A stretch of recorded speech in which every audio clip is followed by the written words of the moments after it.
जय हिंद साथियों, नमस्कार। स्वागत है आप सभी का अपने यूट्यूब चैनल एग्ज़ाम नॉलेज पर। दोस्तों, आज के इस वीडियो में हम बात करने वाले हैं बिहार शिक्षक भर्ती 3.0 के री एग्ज़ाम को लेकर के। आज इस वीडियो में हम आपको प्राइमरी टीचर की बात करने वाले हैं। आज की इस वीडियो में हम आपको बताएंगे कि पीआरटी लेवल पर आपका कितना कंपटीशन है और आपका क्या एक सेफ स्कोर रह सकता है। यदि आप अपना उतना स्कोर एग्ज़ाम में करेंगे तो आप लोग निश्चित तौर पर अपनी एक सीट पक्की कर लेंगे। साथियों, यह जो हम आपका एनालाइज करने वाले हैं यह हमने बीपीएससी ट्रीट 2.0 के आधार पर आपका एनालाइज करने वाले हैं। साथ ही हम उसमें थोड़ा सा 1.0 का भी डेटा आपके साथ शेयर करने वाले हैं। तो चलिए वीडियो को शुरू करते हैं। बात करें साथियों, सबसे पहले हम आपके री एग्ज़ाम डेट के बारे में। तो जैसा कि आप सभी को पता है कि आपका जो 3.0 के जो री एग्ज़ाम होने वाला है, इसकी डेट को लेकर बहुत ज़्यादा कन्फ्यूज़न इस समय बना हुआ है कि आपका जो एग्ज़ाम है, जो आयोग के द्वारा पहले तिथि बताई गई थी 10 से 12 जून, उस दिन आपका एग्ज़ाम होने वाला है या फिर आपका एग्ज़ाम 1-2 वीक और पोस्टपोन होने वाला है, जो कि अब खबर आ रही है कि आपका एग्ज़ाम 20 जून के आसपास होने वाला है। तो साथियों, अभी तक आयोग के द्वारा कोई भी ऑफिशियल अपडेट नहीं दी गई। जहां से जानकारी यह मिल रही है, उनका कहना है कि 4 जून के आसपास आपको ये अपडेट दे दी जाएगी कि आपका एग्ज़ाम जो है वो 20 जून के आसपास होने वाला है। हालांकि अभी आप लोगों को अपनी जो तैयारी करनी है वह साथियों 10 से 12 जून के मानकर ही अपनी तैयारी करनी है। बाकी यदि आपका एग्ज़ाम पोस्टपोन होता है 1-2 हफ्ते के लिए, तो इसमें आपको थोड़ा सा फ़ायदा हो जाएगा, रिवीजन का टाइम मिल जाएगा। तो आप लोग इससे ज़रा भी परेशान ना होइएगा कि आपके डेट आगे बढ़ेगी, आपका एग्ज़ाम कब होगा, होगा भी कि नहीं होगा। आपका एग्ज़ाम होना है और निश्चित तौर पर आपकी ये वैकेंसी है जुलाई में क्लियर भी होनी है, क्योंकि आयोग का लक्ष्य है कि जुलाई में आपकी वैकेंसी को क्लियर करके आप लोगों को ज्वाइनिंग भी देनी है। तो साथियों, अगर इस भर्ती में ज़रा भी आपकी धांधलीबाजी नहीं होती, बिल्कुल फेयर एग्ज़ाम होता है, तो आप लोगों को कितना एक सेफ़ स्कोर रह सकता है, उसके बारे में हम बात करने वाले हैं। तो यदि आप हमारे चैनल पर पहली बार विजिट कर रहे हैं तो वीडियो को लाइक और शेयर कर दीजिएगा और चैनल को भी सब्सक्राइब कर लीजिएगा। तो साथियों, सबसे पहले हम आपको बता दें कि जो आपके पहले चरण की शिक्षक भर्ती थी, जिसको आप ट्री 1.0 कहते हैं, उसमें पीआरटी लेवल पर यूआर मेल की जो कट ऑफ गई थी वह 67 थी। तो साथियों, अभी आप देख पा रहे होंगे कि इतनी ज़्यादा कम कट ऑफ गई थी, जो कि आपकी यूआर मेल कैटेगरी की बात हो रही है। इसमें यदि आप रिजर्वेशन कैटेगरी की बात कर लेंगे तो कट ऑफ बहुत ही ज़्यादा कम चली गई थी। तो इतनी कम कट ऑफ जाने का कारण क्या था? तो साथियों, सबसे पहले कारण था जो इसमें वह था बीएड का बाहर होना है, यानी कि बीएड को इसमें बाहर कर दिया गया था, जिसके कारण आपकी जो ये कट ऑफ थी बहुत ज़्यादा कम चली गई थी। वहीं बता दें कि आपको आपकी जो ये पहले चरण की शिक्षक भर्ती थी, इसमें साथियों उतना बाहर के राज्य के अभ्यर्थियों ने आवेदन नहीं किया था जितना अब आवेदन करने लगे, वह चाहे आपका ट्री 2.0 हो या फिर 3.0 की वैकेंसी हो। 1.0 में उतने ज़्यादा बाहर के राज्यों के अभ्यर्थियों ने आवेदन नहीं किया था। इसी कारण आपकी जो एक कट ऑफ थी यह बहुत ज़्यादा कम गई थी। वहीं बात कर रहे हैं कि इसका एक सबसे बड़ा रीज़न था कि साथियों जो 1.0 में जो आपकी वैकेंसीज आई थी वह बम्पर वैकेंसी थी। आपको लगभग 60-65 हज़ार के आसपास आपकी 1.0 में पीआरटी लेवल पर वैकेंसीज थी। इस कारण आपकी यह कट ऑफ इतनी ज़्यादा कम चली गई थी। चलिए, यह बात होगी 1.0 के बारे में। अब हम बात कर लेते हैं ट्री 2.0 के बारे में। सबसे पहले हम पीआरटी लेवल पर आपकी टोटल वैकेंसी की बात कर लें तो लगभग आपकी वैकेंसी 9400 प्लस वैकेंसी थी टोटल आपकी पीआरटी लेवल पर। लेकिन साथियों, यहाँ पर गौर करने वाली बात यह है कि आपकी जो यह वैकेंसी थी यूआर कैटेगरी में वह थी 1088, यानी कि 1088 वैकेंसी। मात्र 1088 ही वैकेंसी थी आपकी, जो कि यूआर कैटेगरी में थी।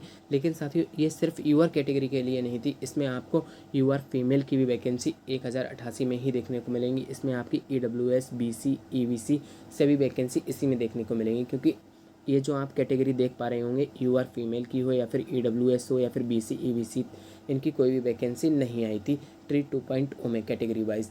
इसी कारण जो सभी लोग ओपनली फाइट करने वाले थे वह आपके 1088 वैकेंसी पर ही फाइट करने वाले थे।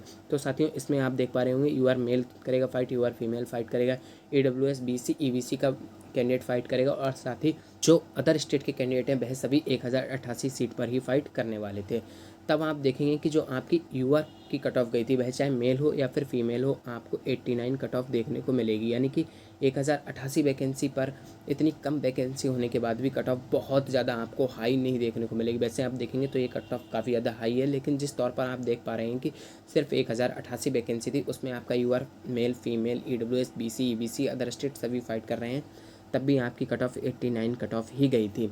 वहीं बात कर लें कि जो अदर वैकेंसी अभी आप देख पा रहे हैं कि 9400 प्लस वैकेंसी थी, लेकिन यूआर की सिर्फ 1088 वैकेंसी थी। तो बाकी और किसकी वैकेंसी थी? तो बाकी वैकेंसी थी वह साथियों एससी और एसटी कैंडिडेट में फीमेल की वैकेंसी थी। तो यहाँ पर जो आप फीमेल की कट ऑफ देख पा रहे होंगे वह 39 कट ऑफ ही गई थी। एससी एसटी में सिर्फ और सिर्फ पासिंग मार्क्स कट ऑफ गई थी, यानी कि यदि आपने अपना एग्ज़ाम क्वालिफाई कर लिया हो तो आप लोगों को जॉब मिल गई होगी। चलिए इसके बाद अब हम बात कर लेते हैं कि अभी आपको वैकेंसी के बारे में बता दिया है, कट ऑफ के बारे में बता दिया, उस समय आपका कंपटीशन कैसा था। चलिए इसके बारे में बात करें तो सबसे पहले बात करते हैं कुल जो अभ्यर्थी जिन्होंने आवेदन किया था, लगभग 1 लाख प्लस आपके आवेदन आ गए थे ट्रीट 2.0 में। इस तौर पर आप देख पा रहे होंगे कि एक सीट पर जो कुल अभ्यर्थी फाइट करने वाले थे वह लगभग 10 कैंडिडेट एक सीट पर फाइट करने वाले थे। अगर आप देखेंगे 9400 प्लस वैकेंसी थी, 1 लाख के आसपास अभ्यर्थी थे, तो 10 से 11 अभ्यर्थी एक सीट पर फाइट करने वाले थे। लेकिन साथियों यह ओवरऑल बात हो गई थी। अगर हम यूआर कैटेगरी के लिए यानी कि 1088 सीट पर फाइट निकालेंगे तो इसमें आप देख पा रहे होंगे कि एक सीट पर लगभग 80 से 90 अभ्यर्थियों के बीच में फाइट होने वाली थी। तो साथियों यह बात हो गई ट्री 2.0 के बारे में। अब हम बात कर लेते हैं 3.0 के बारे में। तो साथियों तृतीय चरण की जो आपकी शिक्षक भर्ती है, इसमें जो आपका पीआरटी का री एग्ज़ाम होने वाला है, तो इसमें आप देख पा रहे होंगे जो टोटल वैकेंसी हैं वह हैं 21,771 वैकेंसी हैं आपकी। इसमें आप अपनी कैटेगरी वाइज भी वैकेंसी देख सकते हो, किस किस कैटेगरी में कितनी वैकेंसी हैं। तो बात करें आपके टोटल आवेदन की, तो इस भर्ती में आपका जो टोटल आवेदन आया है वह लगभग 1,60,644 अभ्यर्थियों ने आवेदन किया है 1 to 5 की पोस्ट पर। यहाँ पर आप देख पा रहे होंगे कि इतने ज़्यादा कैंडिडेट ने अभ्यर्थियों ने आवेदन किया है, तो हम मान करके चलते हैं कि लगभग कम से कम मिनिमम 1.5 लाख बच्चा है ऐसा है, कैंडिडेट ऐसा जो कि आपके एग्ज़ाम में बैठने वाला है। तो इस तौर पर आप देख पा रहे होंगे कि अगर हम ओवरऑल बात कर लें तो एक सीट पर जो फाइट करने वाले अभ्यर्थियों की संख्या है वह 6 से 7 अभ्यर्थी एक सीट पर फाइट करने वाले हैं।